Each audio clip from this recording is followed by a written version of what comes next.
With no further ado, you all know Dr. Giannetti, and he's going to talk to us today about Hinduism and the beginning of Buddhism. Thank you. Thank you so much. So, thank you all. Thank you, Angela, for having me here. Thank you, everybody who's a part of the library and the Council on Aging. It is a great pleasure to be here. I really love coming here, and on this beautiful autumn day, it was a lovely ride out here. I actually got very lost. I think I just forgot where I was going and enjoyed all the colors of the trees. Or it might have been that I was up late watching the Red Sox win last night. Combination thereof. So, as I was saying before the camera started rolling, I've been here a number of times. I've done a 3-part lecture on principles of world religions, and last year I did I think a one-time lecture on Buddhism, and there were other lectures that I gave but that I don't quite remember. But this lecture series, this 2-parter, today and Wednesday of next week, is on Eastern religions. And you've already had a little bit of a primer on that, those of you who were here last year for the lecture on Buddhism. And this series I'm going to go into some depth, especially with talking about Hinduism and talking a little bit more about Taoism, and also, of course, talking about Buddhism. I always wonder sometimes where I'm supposed to be. And what's helpful is I can just Google my name and the Concord Carlisle announcement page shows up. And when it did that for me yesterday, I saw that I was booked for 1:30 to 3:30, which was an hour longer than I thought. And at first I thought, what am I going to do? And then I had this deep breath of relief because I was like, oh, now I have enough time. We have 4 hours together. And then I wanted to double check because all the other times I've been here, it's been an hour, and Angela said, no, it's just an hour. So now I'm a little bit worried. But the library doesn't have anything, so if you want to run over, okay. Fine. Thank you, Angela. All right. So we are going to start off talking about Hinduism. And we could have a long conversation about what constitutes religions of the East, and Zoroastrianism we could talk about. There's a number of different religions, but we're going to talk about Hinduism for a couple of reasons. One reason is that it is the oldest and longest lasting religion that is still in practice today. Now, the Hinduism that's in practice today might look very different from the Hinduism of 3,000 or 4,000 years ago, but still there is a string of continuity that goes back longer than Judaism, longer than even Zoroastrianism, which is from the area that today we would know as Iran and Iraq. And this religion not only goes back longer than any continuously practiced religion in the world, but it also spreads across a much wider geographic area, at least at some point. So, as you all probably know, Hinduism has its origins in the subcontinent of India. Now, that might not be completely accurate to say, because there is some evidence that suggests that the earliest known migration was from the Fertile Crescent, and that these people from the Fertile Crescent came down from the north and into the subcontinent, and that this original migration brought with it a religion that was practiced in conjunction with what we know today as the scriptures of the Vedas. These are the oldest known holy scriptures in Hinduism, and it's believed that those scriptures had something to do with this either nomadic or invading people that came from the Fertile Crescent into the subcontinent. What we find with the Vedas is that a particular god named Indra, who is a warlike god, a god of the thunder clouds and the lightning bolts, is predominant.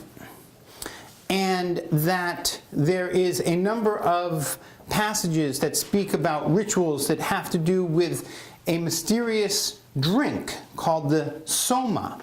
And this drink was supposed to provide to those who drank it in this ritualistic fashion a great vitality and great strength. These early scriptures coincide with the evidence that we have of this group that went down into the subcontinent and then sometime later re-emerged out of the subcontinent, went back into what we would call today the Middle East, and traveled all the way across Europe. And this group that came up out of the subcontinent were known as Aryans. Now this becomes a very complex and problematic discussion because of the co-opting of this name of Aryans by Hitler and the Third Reich, but let it be known that these are not the same Aryans that we're talking about.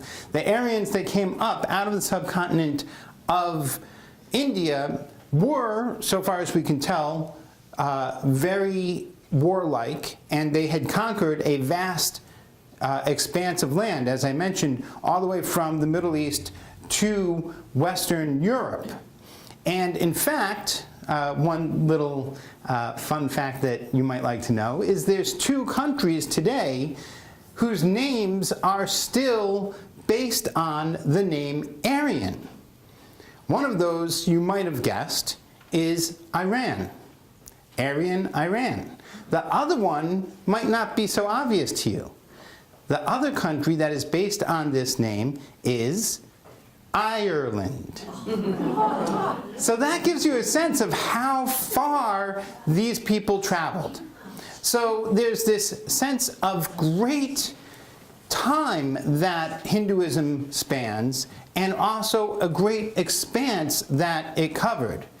Now, many of us speak English, and many of us are familiar with various Romance languages, and also other languages of Europe that don't fall into the Romance language category, such as German and Hungarian and so forth. But behind all of these many different languages in Europe is what linguists call the Indo-European language. Indo meaning from India. And that's because of this group that came out of the subcontinent, the Aryans, and so behind many of our words, whether it be in German or in English or in French or in Italian, there are words from the Sanskrit. And so much of our language and the way that we think is based upon a much more ancient civilization than any of the European civilizations. So it's important to understand Hinduism. Now, these Aryans, who were a very warlike people, as I mentioned, have sacred texts known as the Vedas. The Vedas are rather mythical stories that tell of great battles of gods and heroes and so forth. And then there seems to be roughly about 1000 BCE, or maybe a little bit closer to the present than that, a major shift that takes place in Hinduism, if we can call it that, at that time. And there is a corresponding shift that takes place in the literature. And the literature now becomes known as the Upanishads. And the Upanishads literally means the closing of the Vedas. But there's many different texts that are Upanishads, or collected into the Upanishads. And these texts are extremely philosophical. Yes, they are dealing with religion, but most of them are structured as a dialogue. And the dialogue is between maybe a teacher, a human teacher, a guru, and a student, or sometimes between a god and a human, where the god is the teacher, or perhaps between two gods, where one god is the teacher for the other. But they are dialogic in structure, with questions and answers. And they're fascinating not only for religion, but for philosophy and what they have to say about the world and about us.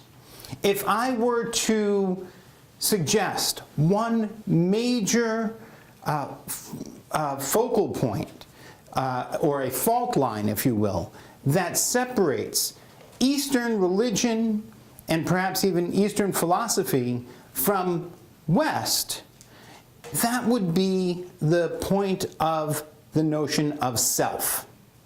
In the East, there is a radically different notion of the self than there is in the West.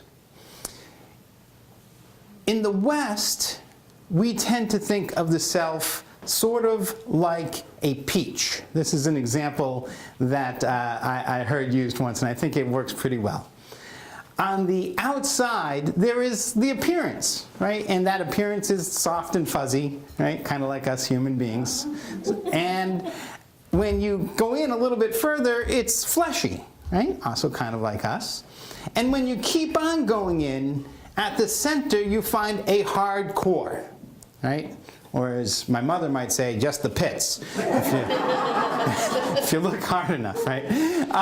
But there's a hard core. And what I would compare that to in the West is the notion of the soul, right? In the West, we have this notion that outside of our physical appearance and outside of, or maybe inside of our body, right, there is something that is unalterable, that we might have an arm or a leg amputated, but that doesn't affect our soul.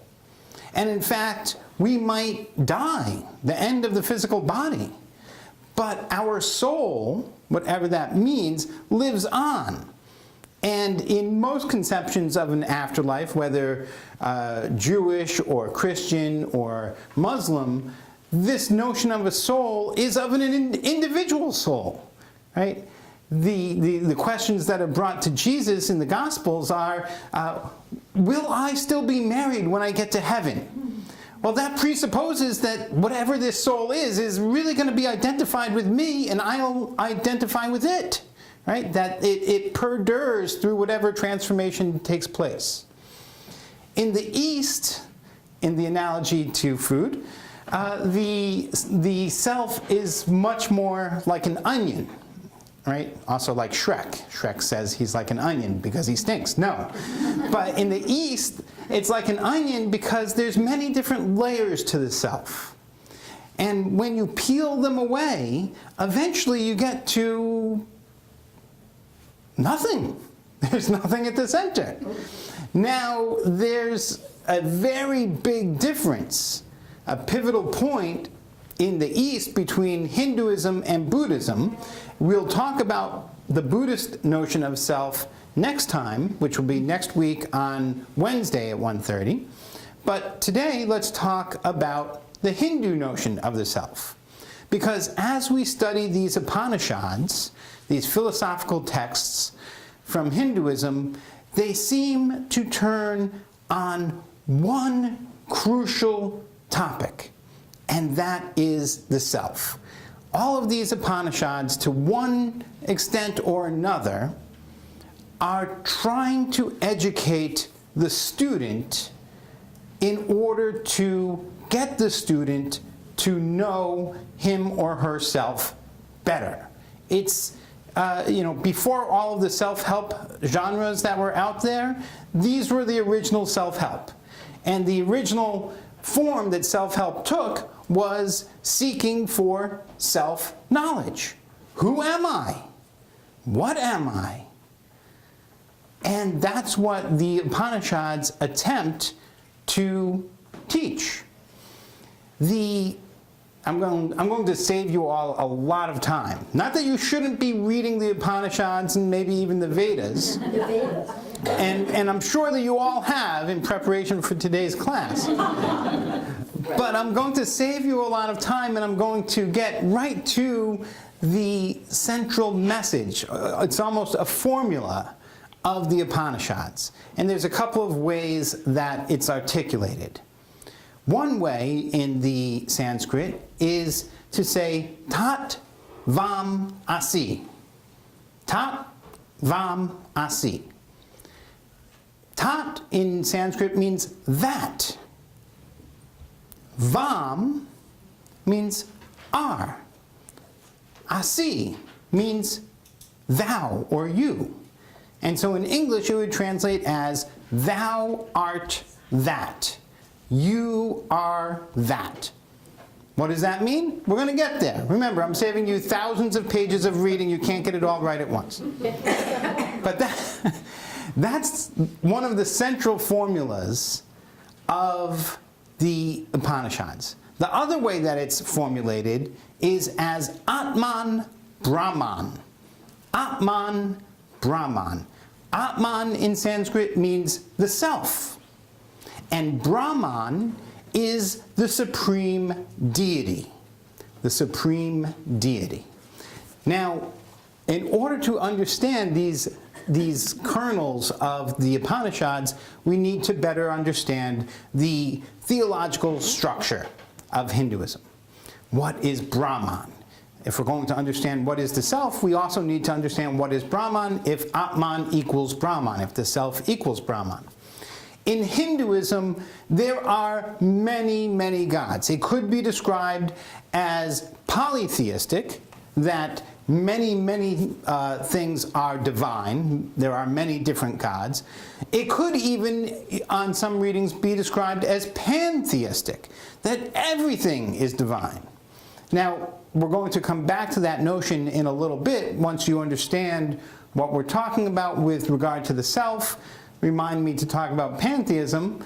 But of those many different gods, there seem to be three that are, in some ways, most important. And when you understand what these three are for, you'll see why they're so important. Those three are Brahman, and that's the god of creation. There is Vishnu, who is the god of preservation. And there is Shiva, the god of destruction. So now you can see we seem to have our tenses figured out. Past, present, and future. Creation, preservation, and destruction. Now, of course, Hinduism is a religion that believes in reincarnation, in cyclic rebirth. So, of course, Shiva is not the end. That's just the end of this particular instantiation of the universe. And it's all going to start all over again with Brahman. So Brahman's going to recreate the universe. It might not be exactly the same as it is now. It might look somewhat different. But just as the human psyche or soul can be recreated and reincarnated, so too with the entire universe. Now, the universe lives for many thousands of kalpas. And a kalpa is, I don't forget the exact number, but many, many thousands of years. And the good news, or the bad news, depending on how you look at things, is that currently we are in the middle of one of these long, expansive kalpas of the existence of this present instantiation of the universe. But it's eventually going to come to an end. Don't sell your stocks yet based upon that advice. Maybe based on other advice you might. But, so the entire universe is one of reincarnation. I'll give you a little bit more of a understanding of Hindu deities and speak about the central or most popular Hindu text, and that is the text of the Bhagavad Gita, sometimes very briefly referred to as the Gita. And the Bhagavad Gita tells the story of Krishna. Well, who's Krishna, you might ask? We haven't talked about Krishna yet. Krishna is the avatar of Vishnu. Now I might have lost you. Let me back up for a minute. We did talk about Vishnu. Vishnu is the preservation deity. Vishnu is, for lack of a better term, a god up in the sky. Maybe invisible, maybe up on a cloud.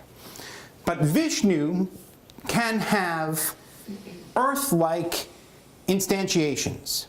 So Vishnu can have an avatar, that is, a presentation of flesh and blood here on earth. Now, it's not always in a human form. There are many different avatars of Vishnu, historically, according to Hinduism, and some of those include as a fish, as a turtle, as a man-lion, and as Krishna. I skipped a few, but it's interesting, if you follow all of them, it follows the general Darwinian theory of evolution. So from fish to turtle to land being to ultimately to Krishna, which is a human form.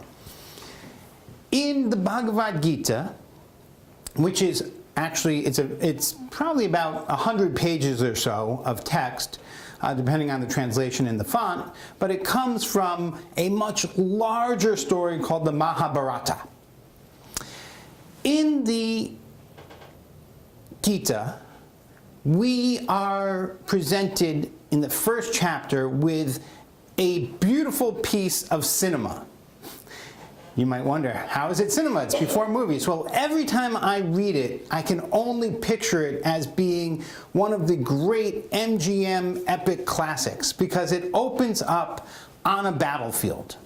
And I just picture a wide range camera. Maybe today would be, flying in on a drone or something, right? So this camera capturing two vast armies, all lined up, one on the left and one on the right, and in the middle, just dirt. And as that camera comes and slowly zooms in, it's a very long intro shot, you see on each side the armies all arrayed in their battle gear, with their shields and with their swords and on their horses and with their chariots and with their spears and with their helmets on, and all of them ready for battle, all ready and willing and eager to kill. And then the shot gets closer and closer until it focuses just on one face. And this face is the face of the leader of one side of the army. And whereas all the other faces are eager for war, calling out, yelling and screaming, shaking their spears, this one face alone is grave and showing no emotion, or if it shows any emotion at all, it looks like it is the emotion of regret or of unease.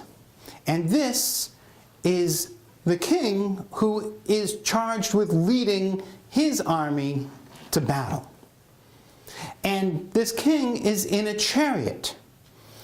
And after this close-up on him, the chariot, which is driven by a charioteer, drives out into the middle, the no man's land, between these two armies. And in the middle, suddenly we see the camera move to the charioteer. And the charioteer driving this chariot is none other than Krishna, a god, an avatar, a human instantiation of the god Vishnu. And he engages in one of these philosophical conversations with the king, whose name is Arjuna. Arjuna, the king, turns to the charioteer, Krishna, who he finally recognizes as Krishna. And Arjuna says, how can I lead my army into war? When I look back across my army, I see fathers and sons and brothers and teachers, and each one of them is invaluable. And when I look across at the enemy's army, I see fathers and sons and brothers and teachers, and each one of them is invaluable. How shall I be responsible for leading my people into war where my people will die and the enemy's people will die? And for what? For a piece of dirt? For some mud? For some real estate? Now, when I first read this passage, I was blown away. I thought to myself, my gosh, this is 3 pages in, and this is the crucial religious insight. He has that human life, not only of his own people, but the enemy as well, is more valuable than the dirt that we're standing on. And I thought, this is clearly an enlightened text. And then I turned the page, and I read Krishna's response, which was, stop crying like a little woman. I'm not cleaning it up at all. Sorry for the sexism, but that's the response.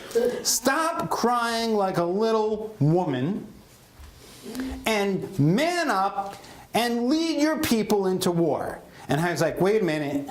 I got 3 pages in. I'm blown away by how much spiritual insight there is in the first 3 pages. How can the God, not the human, be saying go to war? This doesn't make any sense to me. But then Krishna goes on to explain. And he says, the people that you lead into war, they are all wearing their bodies the way actors wear costumes.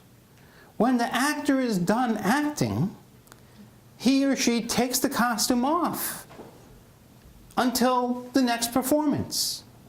When your clothes wear out, you don't hold on to them, you toss them off and get new ones. And so too with all these people. When they are led into the war, fire does not burn them. Water does not drown them. Spears do not pierce them. And now what Krishna is talking about is not the physical body, but the spirit. That fire doesn't burn the spirit. Water does not drown the spirit. And swords do not pierce the spirit. The spirit lives on. And so Krishna basically says to Arjuna, okay, buck up, carry on, do your job, lead them into war. Now you know that. Now, there's a lot more to the Bhagavad Gita than that. I'll let you read that for homework. But what's important here is that we begin to understand the theology of Hinduism. In Christianity, for instance, there is God, the Father, right? That God is unseen. That God, perhaps some people conceive that God is living up in the clouds in heaven. But then there is Jesus, the Son. In that relationship, Jesus would be an avatar, an incarnation of God the Father. In a similar way, in Hinduism, Krishna is the flesh and blood incarnation of Vishnu. Okay? Krishna is the avatar, the flesh and blood incarnation of Vishnu. And Krishna is sent, just like the turtle and the fish and the man lion, etc., in order to preserve the world. Whenever the world gets in danger, as the scriptures read, of becoming too materialistic, which leads us to possibly losing the entire universe, Krishna is transformed into some sort of avatar in order to save the world from this peril. And so Krishna is one of these incarnations of Vishnu in order to save the world from the peril of materialism. Of course, eventually Krishna is not going to be, Vishnu or Krishna is not going to be able to do that, and that's when Shiva destroys the world, only for it to be reborn again. Now, we have these three deities. We have Brahman, we have Vishnu, and we have Shiva. In Hinduism, these three deities are also three manifestations of the supreme deity, Brahman. The supreme deity, not to be confused with Brahman, the creator deity. Brahman is imagined or is depicted by these three. And there's, at the Peabody Essex Museum some years ago, there was a sculpture that did this perfectly. It was a sculpture about as tall as I am, and it depicted a human body, and at the top was a block. It was a four-sided block. And on one side, there was a face. And in the front, there was a face. And on the other side, there was a face. And on the back, it was rough, unhewn. The right face was Brahman, the creator deity. The central face was Vishnu. The face on the left was Shiva. But the back, the part that you wouldn't see, that represented Brahman, the supreme deity. So these three faces are three different manifestations of the supreme deity Brahman. So now we have Brahman, we have three manifestations of Brahman, and if you go down the line from Brahman to Vishnu, Krishna would be the avatar. Now again, to make a comparison with Christianity, you already are familiar with Jesus as being an avatar of God, the Father. But in Christianity, there's also something not too widely spoken about, because originally it was a heresy, which was lux increata de mysterium tremendi. All of you know your Latin, right? Sure. Lux, light, increata, uncreated, de, of, mysterium, mystery, tremendi, tremendous, the uncreated light of the mysterious, of the tremendous mystery. The uncreated light of the tremendous mystery.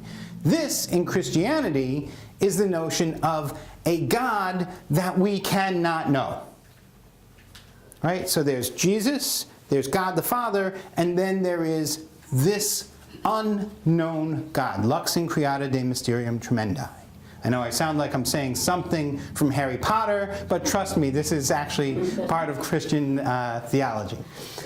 In a similar way, you have Krishna, you have Vishnu, you have Brahman. Brahman is the supreme deity who only appears as Vishnu, or maybe Shiva, or maybe Brahman, and maybe appears as an avatar like Krishna. But let's understand Brahman, the supreme deity, a little bit more, knowing that that's impossible. So, it's said in the Upanishads that Brahman is the supreme deity without any characteristics or attributes. I'll say that again. The supreme deity without any characteristics or attributes. Well, what is a characteristic or an attribute?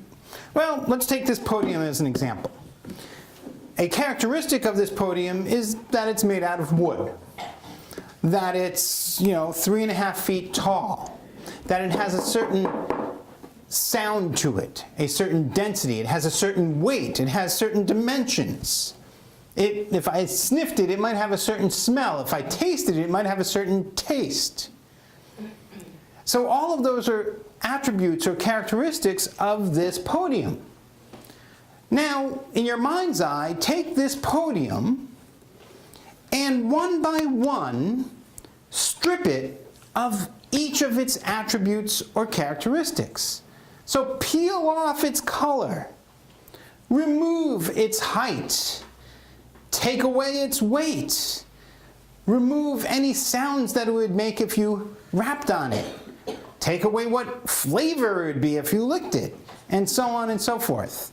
Once you take away every attribute and characteristic of this podium, what is left? What's left? There's something left. There's something left. What is left of this podium? The idea of it? There might be a concept or an idea, but you can't see it. Right. But what's left of the podium? The spirit. there's not even, what is what it's made out of. That's an attribute or a characteristic. What's left of the podium? Podium. What? The name? The name. All that remains is the name, podium, because you've removed everything else. In the same way, Brahman is the supreme deity without any attributes or characteristics. All we have is the name. And think about it for a minute. Even though in the Upanishads it refers to Brahman as the supreme deity without any characteristics or attributes, supreme and deity are both characteristics and attributes. So even in saying Brahman, the supreme deity, I've already just messed up. Right? I've already led you astray. I've already misspoke. Because properly speaking, you cannot speak about Brahman. Every time you try to, you run into problems. Because there's not many things without attributes or characteristics that we're able to talk about. Now, the ancient Hindus had two different ways of dealing with this.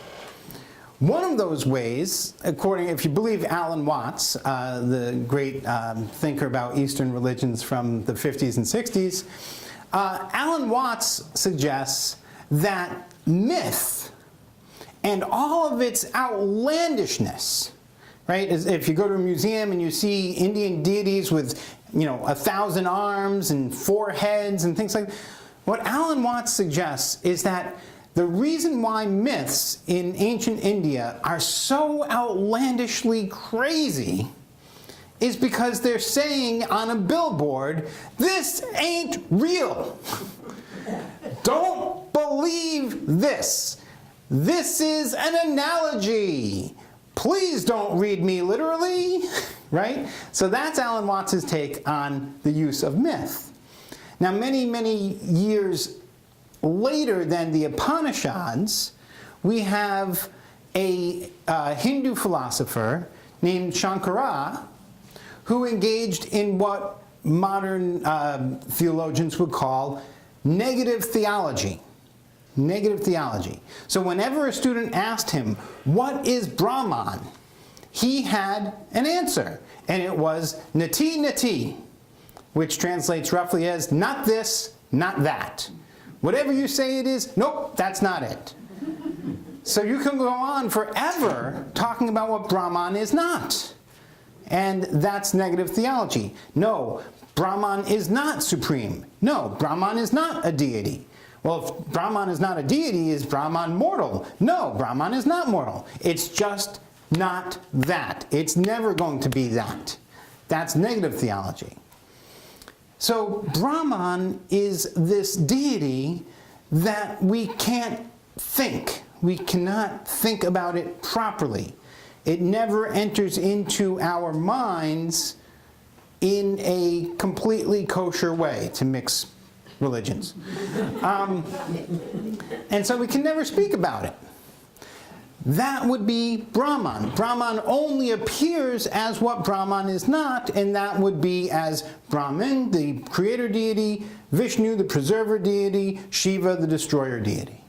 And those can appear even as flesh and blood, as avatars. Okay, now we have a much better sense of Hindu theology, right? We're all on the same page? Back to where we started, which is the crucial formula in the Upanishads. And those formulas, I said, are, one is Tat Vam Asi, thou art that. What is that in the formula? That is Brahman, the supreme deity. What is thou? You, and you, and you. You are the supreme deity. And that's also the same translation as the second formula. Atman, Brahman. Atman, self, is Brahman, the supreme deity. You, yourself, are the supreme deity. And that goes for all of you. You got it? Now somebody here should be raising their hand saying, I don't feel like the supreme deity. You know, a lot of you, I'm sure, had those days where you said, when I'm master of the universe, this will all be changed. But that hasn't happened yet. So why would you believe me if I told you that you're the supreme deity? Right? It just doesn't feel that way. You know, sometimes it feels like I'm not even supreme when I'm, you know, at home. Most of the time, in fact. So, how does Hinduism account for this? Right? If you think about modern physics, right? Modern physics can tell us that when I touch this podium, I'm not actually touching it, right? That I'm made up of atoms. And that if I were the size of an atom, you could drive multiple trucks, you know, between these atoms. There's mostly blank space there, right? And so, you know, when I think I'm touching this podium, a modern physicist might say, I'm not really touching it. And then I could say, okay, really? Then how do you account for this? And give him a good, you know, right jab to the face. Did I touch you? No, you can't bring me to court for that.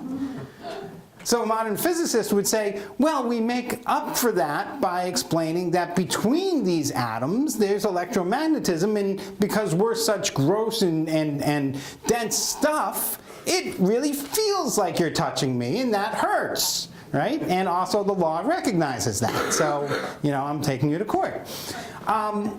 So in other words, modern physicists have an explanation for why the reality is different from the lived experience. Well, if we turn to Hinduism and we ask the question, well, if I'm the supreme deity, why don't I feel like it? There is an explanation. And that explanation is called Maya. Maya, which in Sanskrit means illusion. It's an illusion. The fact that you think that you're you and not the supreme deity Brahman is due to illusion. And it's all illusory. And what Hinduism teaches, what the Upanishads are getting at, is to get past these illusions in order to truly know ourselves, and to know ourselves as Brahman. Now, let me explain a little bit more about Maya, about illusion. As I mentioned at the beginning of the talk, all of our European languages have their backbone in Indo-European language, which comes out of India. And so behind all of these disparate languages, there's Sanskrit. The word Maya has a number of English words that are directly etymologically related to it. And I'll give you some of them. Moon, month, meter, metric, measure, man, mental. All of those words. Now, besides all beginning in M, what is the common denominator between all those words? Moon, month, meter, metric, measure, man, mental. What's the common denominator? Besides the letter M. Month, moon, meter, metric, measure. What is it? Measurements. They all measure, right? The moon is the measurement of the month, right? So we can see that connection. Meter, metric, measure. They're all having to do with measure, right? Man, the animal that measures all things, right? And mental, the thinking thing that's measuring.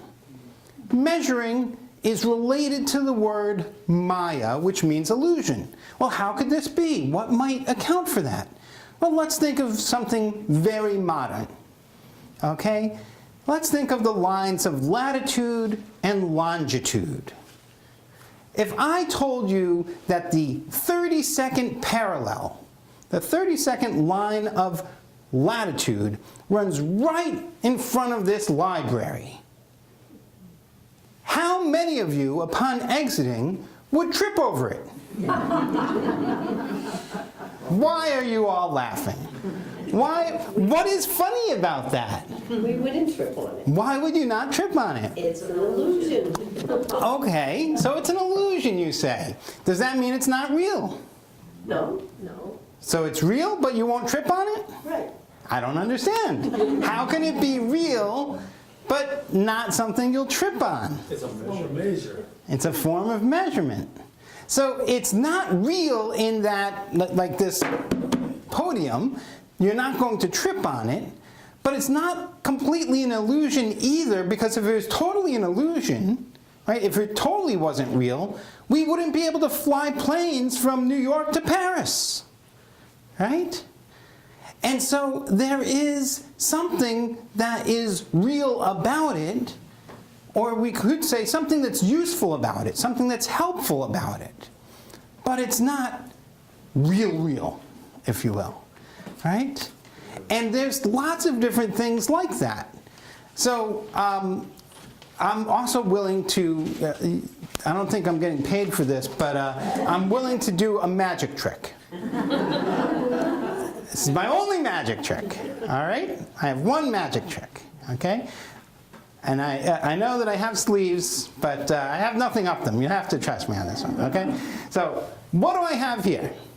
A fist. You all see the fist, right? Everybody sees the fist, right? Okay, I'm going to ask you to count to 3, and on 3 I'm going to make it disappear. You ready? 1, 2, 3! Thank you, thank you, thank you. It's my only trick. Now the question is, what happened to the fist? It disappeared. It did, just like I said. Well, where did it go? Change. Did anything change? Transform. Did anything change? What's the only thing that changed? Change. Not, I mean, my hand is still my hand. Where did it change? Where did it change? Yeah. Only in your mind. Because your mind distinguishes between hand and fist. Your mind distinguishes between hand and fist. Right? Now, that change might be significant. Remember my friend the physicist? It's a big difference if I slap him from if I punch him. Right? So the hand and fist might be an important distinction, but it exists only in here. So with all of these things, these are all illusions. They're all Maya. But that doesn't mean that they're insignificant. And so the same thing is at work in Hinduism. In Hinduism, the notion is that you think you're not Brahman. And the reason you think you're not Brahman is because of Maya, an illusion. But that illusion might end up being important. And to illustrate that, I have a little story about a guru and his student. For months and months and months, the guru was trying to convince his student about this fundamental message of the Upanishads. You are God. You are the supreme deity. And not only you, but everything. Right? That gets back to our notion of pantheism. If Brahman is the supreme deity, everything is a manifestation of Brahman. You, and also this podium, this rug, this building, the ground it's on. The entire universe is a manifestation of Brahman. And so this is what the guru is trying to teach this student. You are the supreme deity, and everything is God. The student's just not getting it. He's not as smart as all of you. Until one day, he's down in the village, and he's crossing a busy street. And as he looks around, suddenly he gets it. Suddenly, it dawns on him. He has an epiphany. He realizes, this is what my teacher has been teaching me. I am Brahman, and so is everything else. And it's like there's sparkles everywhere, and there's, a choir going, ooh, and it's just amazing. But unfortunately, this happened in the middle of the street.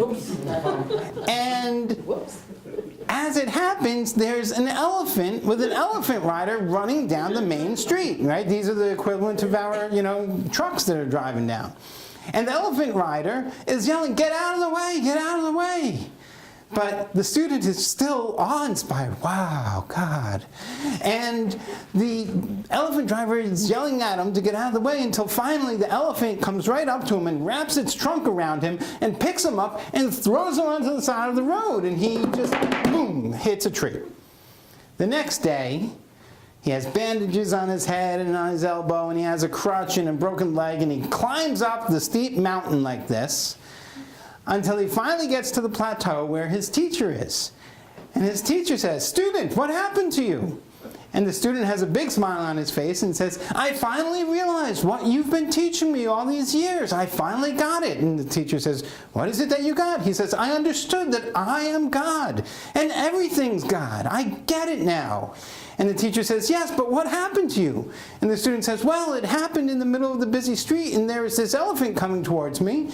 And he picked me up, and he rolled me to the side of the road, and I hit this tree, and I broke my leg and got all these cuts and bruises." And the sage says, "This elephant you speak of, did it have a driver?" And the student says, "Why, yes, it did." And the sage says, "This driver, did he say anything to you?" And the student says, "Yes, he was telling me, 'Get out of the way, get out of the way.'" And the guru says, "Well, sometimes when God speaks, it's good to listen." All right, we have enough time for any questions that you might have. I have Yes. not a question per se. It's all these here words. It would be helpful, at least for memory, to have some sort of list of words with their meaning. Okay. Because it might be a lovely language, but I didn't understand a lot of it. Okay. But your stories are great. But I don't believe that there's no such thing as nothing. You can't create nothing from nothing. It transforms. Well, you're going to talk about this next week, I think. Yes. I mean, the Hindus would agree with you that there can't be nothing, right? What there is Brahman. It's the Buddhists that you're going to be quarreling with, because when I talk about them, they'll say there's nothing. But we didn't get there yet. There's transformation. Transformation, we'll find out. We'll find out. Yes? Does the tradition of teacher, student, question, answer, so on, move into Socrates and the Socratic method? The question is, does the tradition of teacher-student question and answer move into Socrates with the Socratic method? There's no good, hard evidence that shows that it does, like directly in terms of influence. There is a book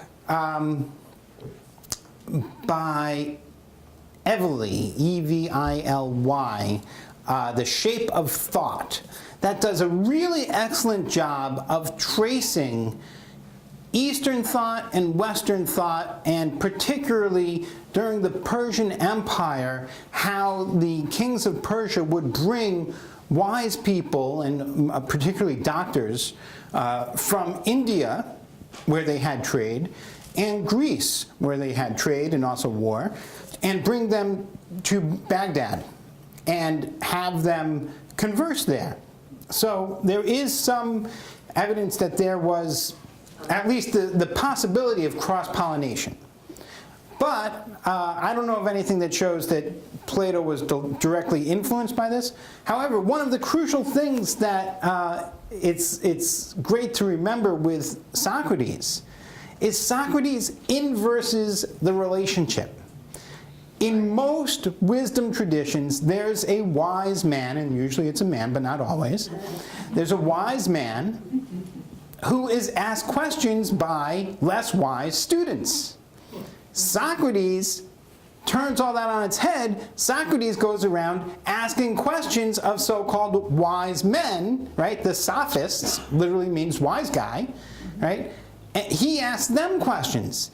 And what he constantly is saying is, I don't know, until ultimately what he discovers is that the god Apollo proclaims Socrates the wisest of Athens, and he says, well, I asked all these other people stuff, and they seem to not know anything, so I guess that means that I am the wisest because I know I don't know. So Socrates is a very different paradigm than these others. Other questions? Yes? Could Hinduism be possibly described as monotheistic because Brahman, all these other gods are manifestations of Brahman? I mean, has it ever been described like that? Hinduism could be described as monotheistic in such a way that God emanates out. I think the correct term is panentheology, where the emanation out into the rest of the world comes from one God. I think that's the phrase that theologians use. You see also a similar movement, very different, not influenced in any way that I know of, in Spinoza.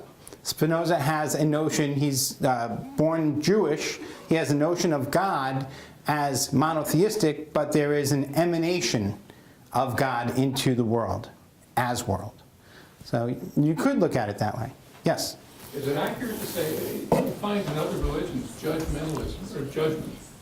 I didn't hear any judgment in Hinduism, is that correct? Well, not the way that I presented it. However, there is going to be, huge arguments between Hindus and Buddhists. Buddhism, as we'll get into next week, grows out of Hinduism, much the way that Christianity grows out of Judaism, or much the way that that you have Protestantism growing out of Catholicism. So there's a parent-child relationship, and they will argue quite a bit. Buddhism ends up not taking root in its native land of India, but rather becoming a flourishing religion in China and further east in Asia. But there's certainly judgment that takes place. I don't know if it's judgment of the person or of the argument. I would say, from what I've read, it's more of the argument. Yes? Reincarnation. Does personal reincarnation come into Hinduism? Yes, it does. So the question is, does personal reincarnation come into Hinduism? It certainly does. There's this belief that once you die, you will be reincarnated as something else.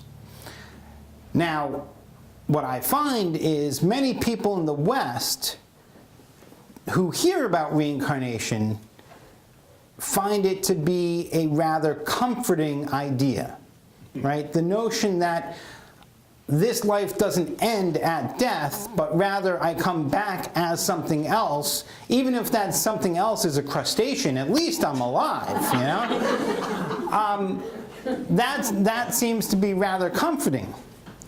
The big difference is, in the East, that's not comforting at all. At all. And if you have trouble wrapping your mind around why would it be not comforting, why would they prefer breaking this cycle of reincarnation to continuing it, well then what I would direct your attention to is the movie Groundhog Day. Groundhog's Day has most of you have seen it with Bill Murray. A guy wakes up, every single day is the same day. People in the small town of Puxatawny, Pennsylvania, doing the same thing, and he can't get out. Every single day is the same day. And after a while of being confusing and disorienting, then it just becomes annoying. And he wants to get out somehow, until he finally tries to find ways of killing himself. He jumps off the clock tower, he gets hit by a train, he takes a bath with a toaster oven that's plugged in, right? But every time he does it, he keeps on waking up to the same day. That's Hinduism, right? That's Hinduism's idea of reincarnation. Now, to spoiler alert, I'll tell you the rest of the story. Eventually, after he realizes that these ways of escaping are not going to work, he then gets to work on doing things that he enjoys. He starts learning how to do ice sculptures. He goes to the same little old lady for piano lessons every single day. He becomes a great concert pianist. But, you know, of course, he can't develop a career. He just becomes good for playing's sake. And then eventually, he begins to, throughout the movie, he's trying to win the heart of his coworker, and she keeps on turning him down. So, of course, since he learns about everybody in the town, he's able to sleep with every woman that he wants to eventually, because he knows all about them. But he never wins his love interest, until eventually he gives up on winning his love interest, and he begins to just do selfless things for other people. And so, you know, there's a kid that keeps on falling out of a tree, he catches him. And there's, you know, a homeless person that he tries to help out. Every single day he's doing something good for somebody else, even though it's the same day. Now, the big point of this, and this is the part of the Bhagavad Gita that I didn't talk about, is that you don't do these things for reward. Throughout the Bhagavad Gita, if I were to give you a kernel of knowledge from the Bhagavad Gita, Krishna says to Arjuna at least 10 times, do not plant in order to reap. Do not plant in order to reap. In other words, what you do may not bear fruit. Can you find a way to continue to do it? Even if it's meaningless, even if it doesn't matter. And so in Groundhog's Day, the Bill Murray character, named Phil, does all of these good deeds for other people, and there's no way he ever can get paid back. Because the next day it's going to be the exact same thing. The same kid's going to fall out of the same tree. But he keeps on doing it. Until suddenly, apparently he does it without care for reward or gain. And then, of course, because this is a Western movie, the Western notion of enlightenment is he finally gets to sleep with his love interest. And then the next day is the day after Groundhog's Day. He's broken the cycle. But it's a fun movie, but it has a very deep meaning. And the deep meaning is exactly the meaning of the Bhagavad Gita, and helps us as Westerners to understand why reincarnation would not be a comforting thought, but rather a distressing thought. Follow-up question? Yeah, it doesn't matter if you have no memory of prior life. Does it matter if you have no memory of prior life? That is a question in terms of you might say, in terms of morality. It matters in that in the structure of the universe, according to Hinduism, your deeds that you do now will determine what your next birth will be like. Now, that entire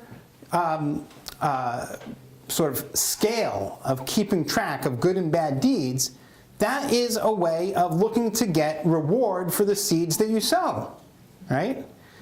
And what Hinduism is teaching, the core teaching of it, is saying forget about all that. All that is Maya. The idea of a better reward in a next life for doing good deeds, that's Maya. And once you can see that as Maya, then you break out of the cycle of rebirth. And that's called enlightenment, nirvana. Nirvana literally means blowing out the light. Or you could also translate it as exhaling. The way that I try to teach nirvana to my students is I have them come in, and when they all sit down, I say, take out your books, take out your notebooks, take out your pencils, and they all get tense, right? They're like, oh, pop quiz, oh, I didn't do the reading, oh my gosh. And then their breath gets shallow and they start perspiring, right? And then I say, don't worry, there's no pop quiz. And they go, whew. That's nirvana. Right? A cosmic, it's all right. Other questions? Yes? This will demonstrate my complete ignorance of most things. In the Western culture, religion and philosophy inspire the arts. And all around us, whether it's music or the visual arts or whatever, there's such a rich tapestry of art that's inspired by the divine, if you will. Yeah.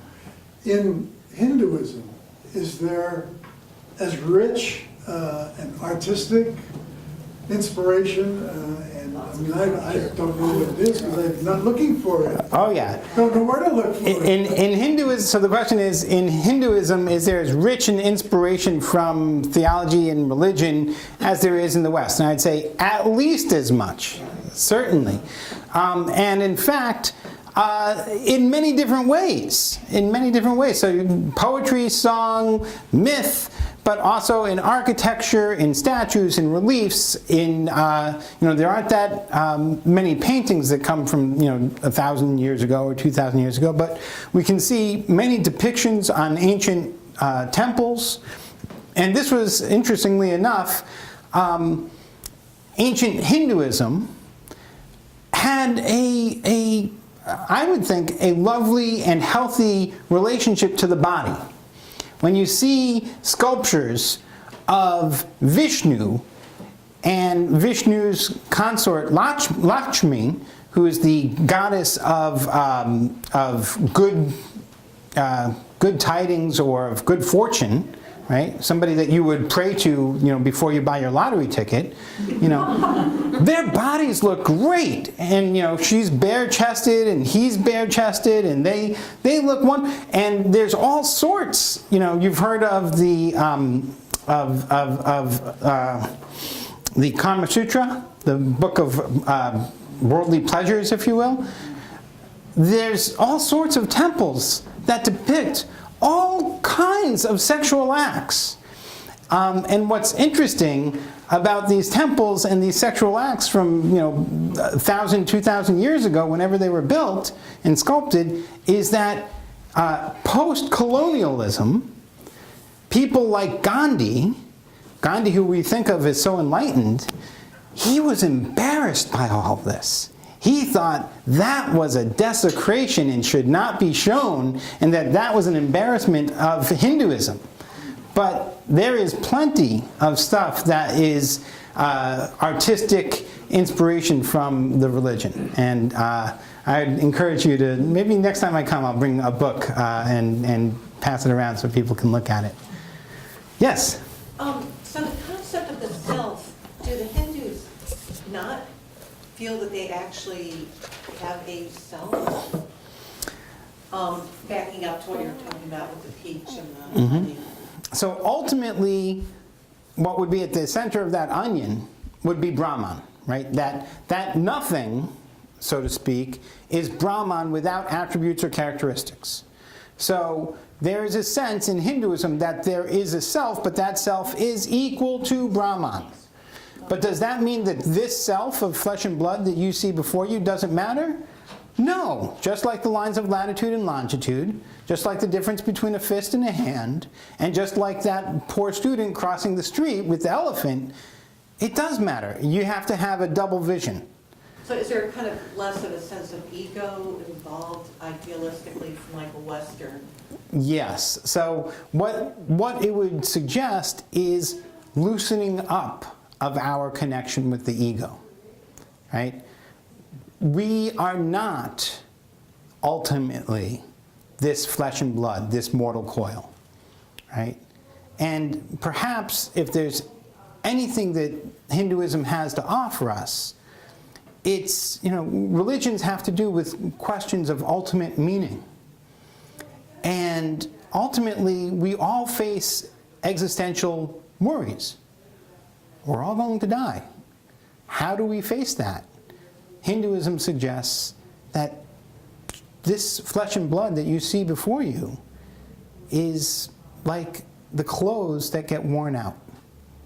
You throw them out, you take on others. Right? The actor in a performance, after the last curtain has fallen, that actor doesn't say, "No, don't take off my mask. I will not give up my royal robes." Confusing the role that you play with who you are is, that's psychotic, right? And that's what Hinduism is suggesting to us. Don't confuse who you really are, Brahman, with who you think you are, or who you're playing, right? This is why Shakespeare is so beautiful. All the world is made up of actors who, all the world is a stage made up of actors who strut their stuff. I'm really botching this, for a brief time. Read Shakespeare, don't listen to me. Other questions? Yes? I don't know if I'm confused or I didn't hear it right. If Krishna told the king that it doesn't matter, just get on with it, fight the other ones and kill the other ones, kill your own if you have to. What's the position on war? Okay. So, I didn't have enough time to go into all of the Bhagavad Gita, but after Krishna says this, what we come to find out is for Hinduism, and this will be really important next week when we talk about Buddhism. For Hinduism, there are both vertical and horizontal roles that one has to play. By vertical, I mean the caste system. There are Brahmins, right, the priests. There are warriors. There are the merchants and agriculture people. And there's the untouchables. And that's the vertical separation of caste. Horizontally, people are expected to play different roles throughout their lives.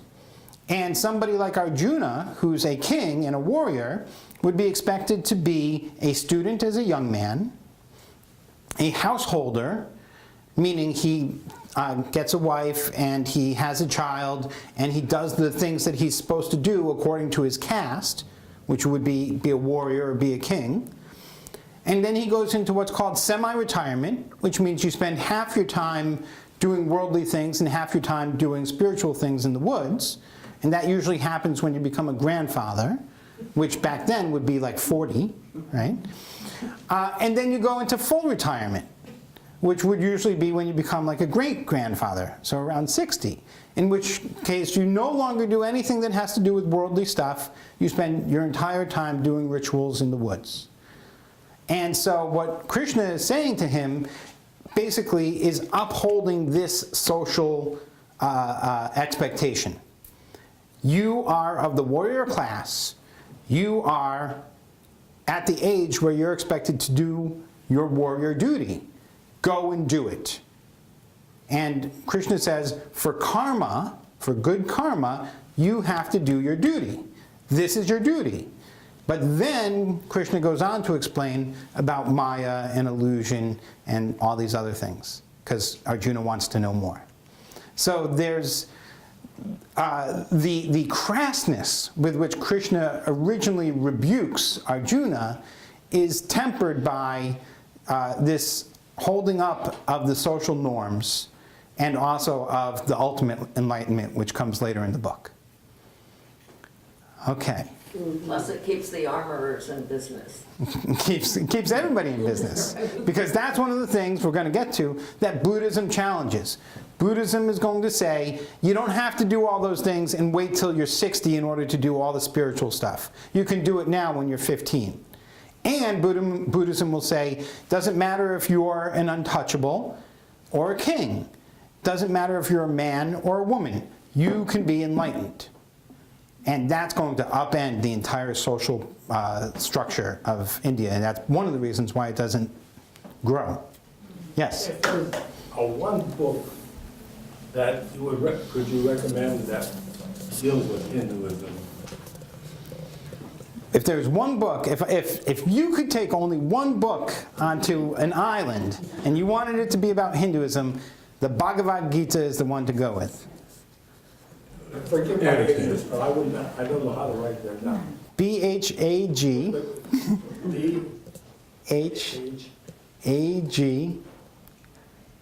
A-T D, as in dog. D-T. B-H-A-G-A-D. Now you confuse me. B-H-A-G-A-V-A-D, and then G-I-T-A. All you have to remember is Gita.